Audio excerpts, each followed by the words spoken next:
de Deus para o nosso país, para o lugar onde nós estamos. E hoje, mais uma vez, Deus nos surpreende, Deus traz algo especial para nós. E nós acabamos de cantar aqui nessa noite que seguro nós estamos nos braços daquele que nos amou. Que nós estamos seguros nele, em Deus. Nós temos a certeza e a convicção que nele, vivendo nele, para ele, a nossa vida, ela está segura. E Deus vai cuidando de nós. Por isso, eu quero ler hoje o texto de Lamentações 3:21. Lamentações 3:21 diz: quero trazer à memória o que pode me dar esperança. Esse texto de Lamentações 3:21, ele traz para nós a realidade de que o homem, ele precisa ser otimista e pensar em coisas boas. Nós temos sido bombardeados por muitas notícias, bombardeados por muitas coisas que não têm gerado em nós e produzido em nós fé, não tem produzido em nós confiança e não tem produzido em nós aquele pensamento de que nós vamos superar todas essas situações e toda esta crise. Mas a Bíblia está dizendo aqui em Lamentações 3:21 que nós precisamos trazer à nossa memória aquilo que pode nos trazer esperança. Esperança para o tempo em que vivemos, esperança para o momento em que nós vivemos. A memória, ela tem duas. A vida humana, o homem, ele possui duas memórias. Olhando pelo lado aqui da psiquiatria, ele fala para nós sobre a memória semântica, que é a memória genética, é a memória de quando nós nascemos, é a memória que nós possuímos sobre os fatos da vida e daquilo que nós vivemos. E também o homem possui a memória chamada memória episódica, que são os episódios da nossa vida e as experiências da nossa vida que nós adquirimos. E muitas vezes trazer à memória aquilo que traz esperança é trazer à memória os grandes episódios bíblicos onde Deus guardou o seu povo e trazer à memória aquilo que traz para nós a esperança de que Deus que salvou o povo de Israel, o Deus que livrou o seu povo de muitos cativeiros, de muitos sofrimentos, é o mesmo Deus que está conosco hoje diante de um problema real, de um problema global. Esse mesmo Deus é o mesmo Deus de ontem, de hoje e de eternamente. Então, trazer à memória os episódios e trazer à memória os fatos que marcaram a história do povo de Deus. Trazer à memória a realidade de que esse Deus, ele não falha. E esse Deus que nós servimos, ele está conosco. Você precisa trazer à sua memória nesta noite, trazer ao seu coração a certeza de que esse Deus que nós estamos pregando aqui é um Deus que nunca abandonou e nunca abandonará o seu povo, a sua igreja, e nunca abandonará cada um de nós. Por isso, um estudioso bíblico, o sábio Agostinho, ele dizia que a esperança tem duas filhas. Ela tem a indignação e a coragem. Trazer à memória aquilo que nos dá esperança traz para nós a ideia daquilo que é a esperança. Esperança em um novo tempo, esperança para um novo mundo após o Covid-19. A esperança para que cada um de nós continue crendo e sendo otimista e acreditando que Deus fará com que este mal se converta em bem, com que esta praga no final se converta em uma grande bênção de Deus. Trazer à memória aquilo que traz esperança é saber que a esperança ela tem essas duas filhas, a indignação e a coragem.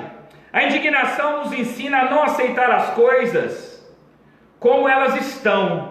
Não aceitar as coisas como elas estão faz com que nós nos indignemos.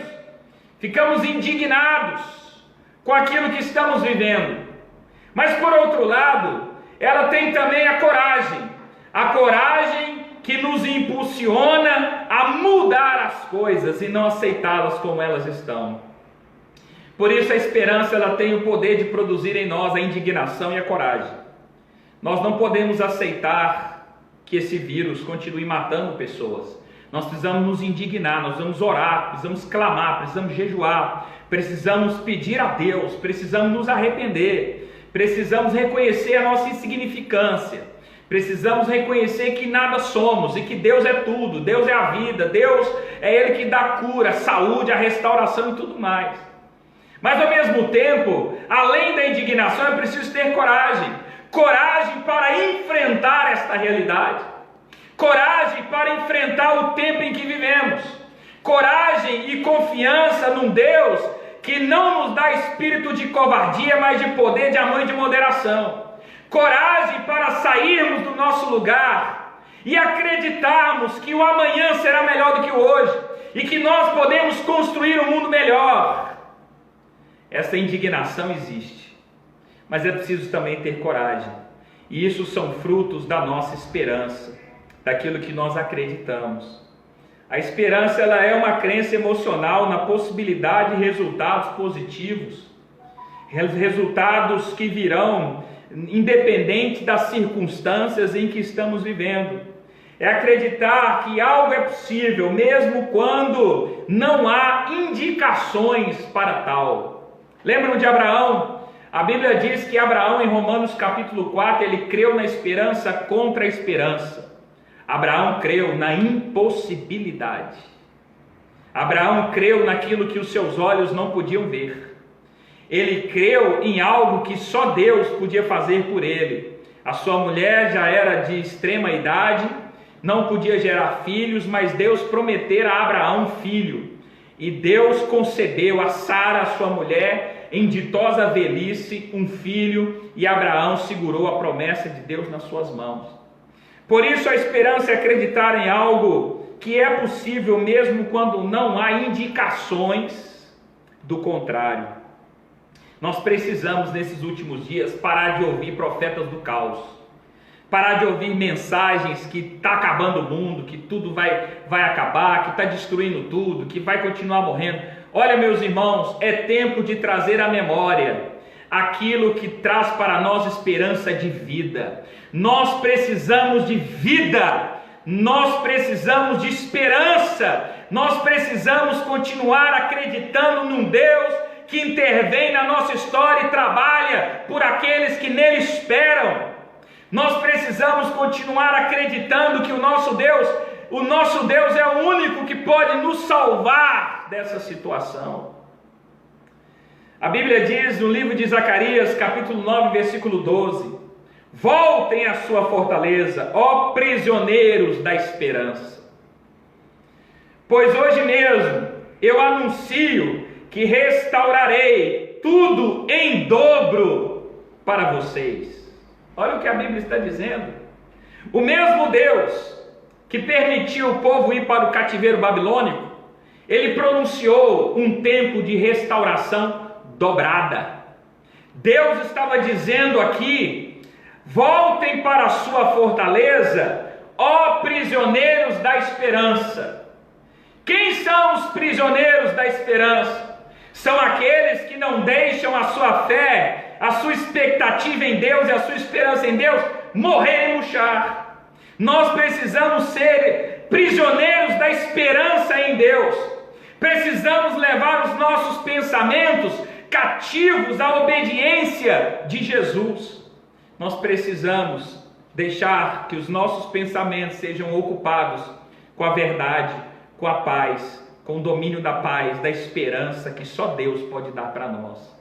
Isso é necessário para que tenhamos uma saúde não só física, mas uma saúde mental, uma saúde emocional, e tenhamos a nossa fé firme, tenhamos autocontrole, domínio próprio.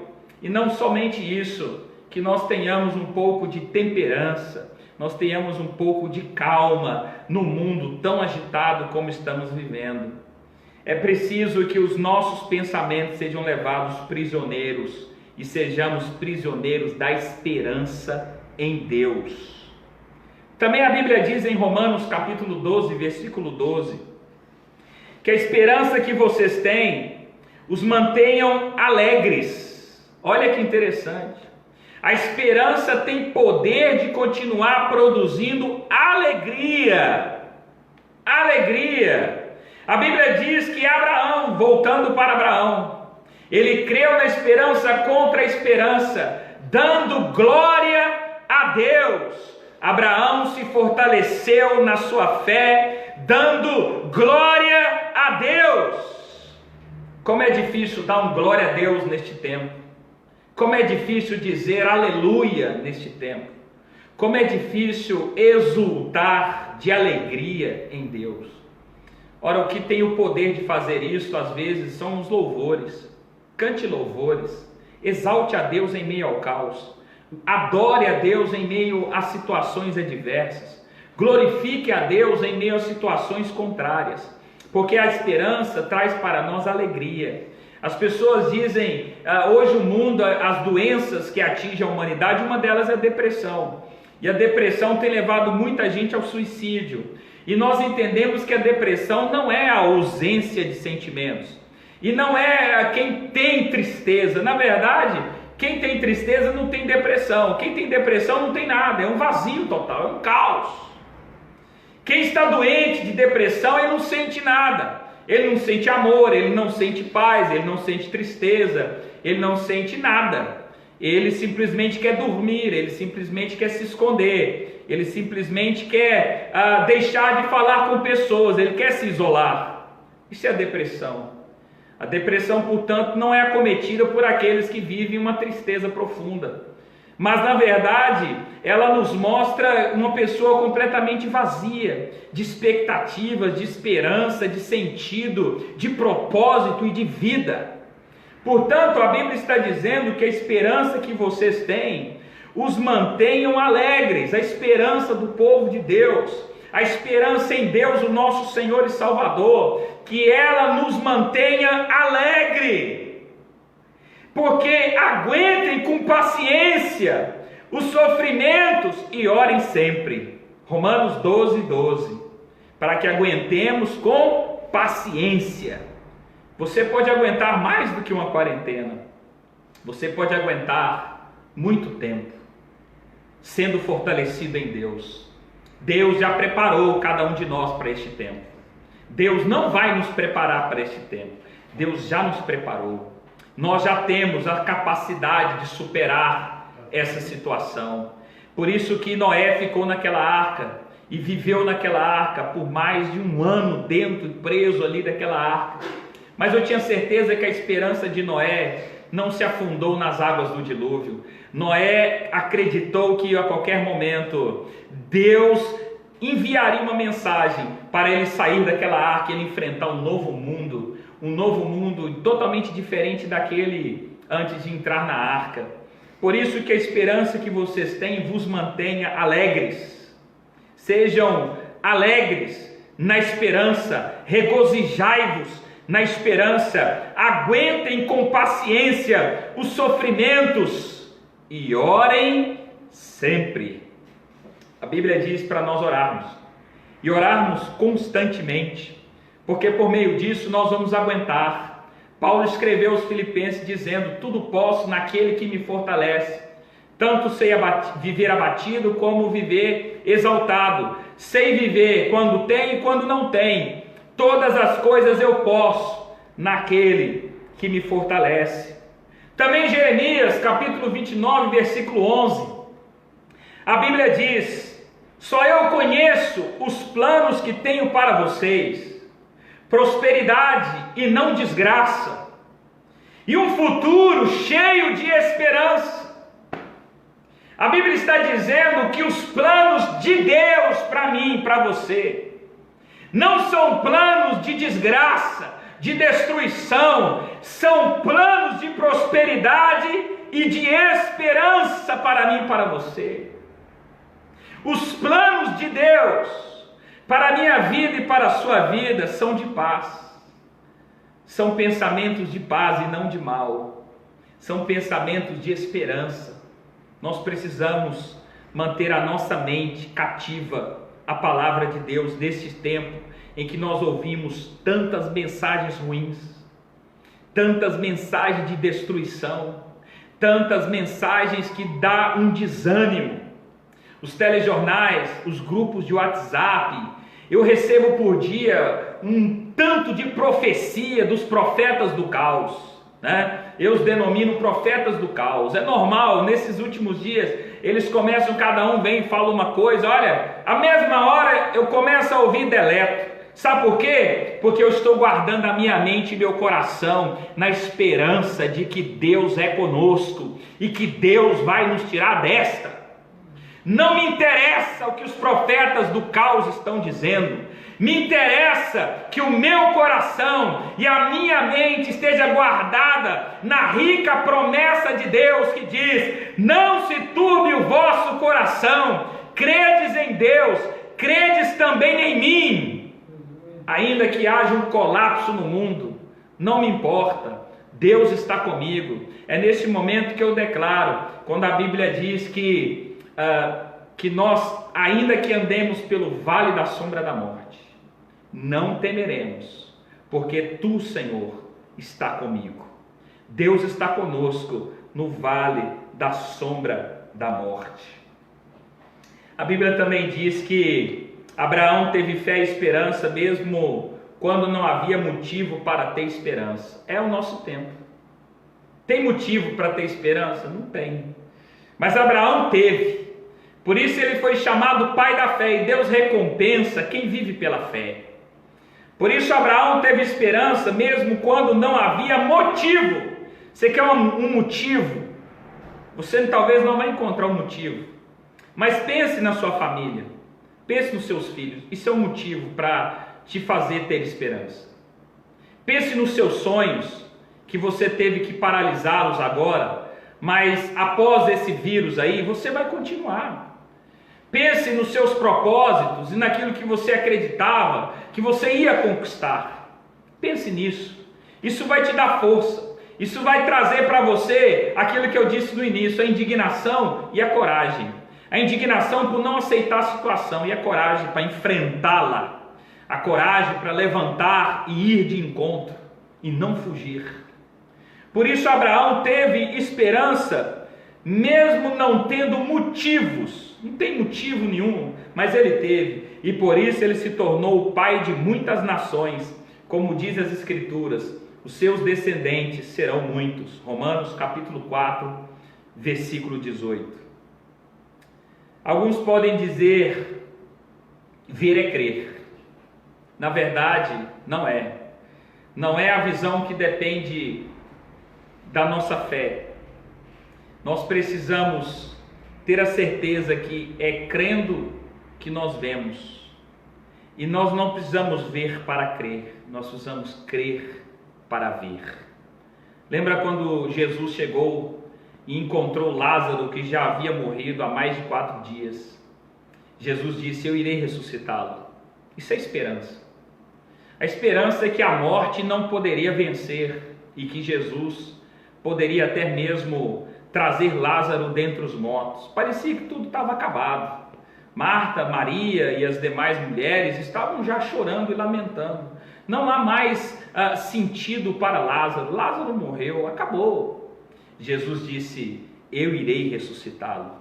E no final Jesus disse: se creres, verás a glória de Deus. Se creres, verás a glória de Deus. Após o caos, sempre haverá um grande avivamento de Deus sobre a terra. Após esta epidemia, Deus avivará e salvará milhares e multidões de almas. As nossas igrejas se encherão de gente. Prepare o lugar, amplie o espaço, porque Deus vai enviar um grande número de pessoas para nós abraçarmos neste mundo. A Bíblia está dizendo para nós que é preciso ter esperança. Os nossos olhos espirituais, eles precisam ser abertos.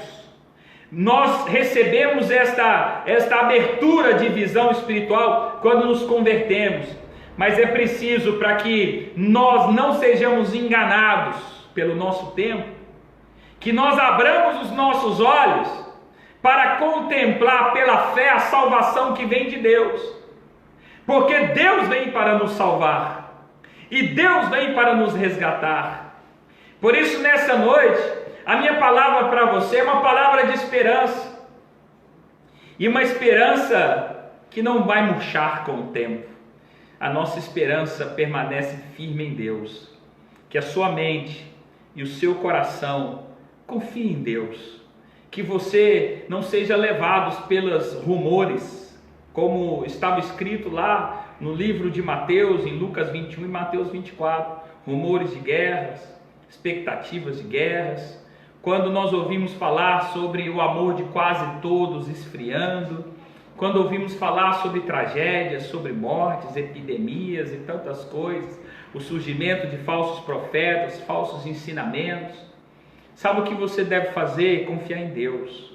Você não pode deixar esse sentimento te dominar, mas deixe a sua fé e a sua esperança em Deus dominarem, controlarem os seus pensamentos.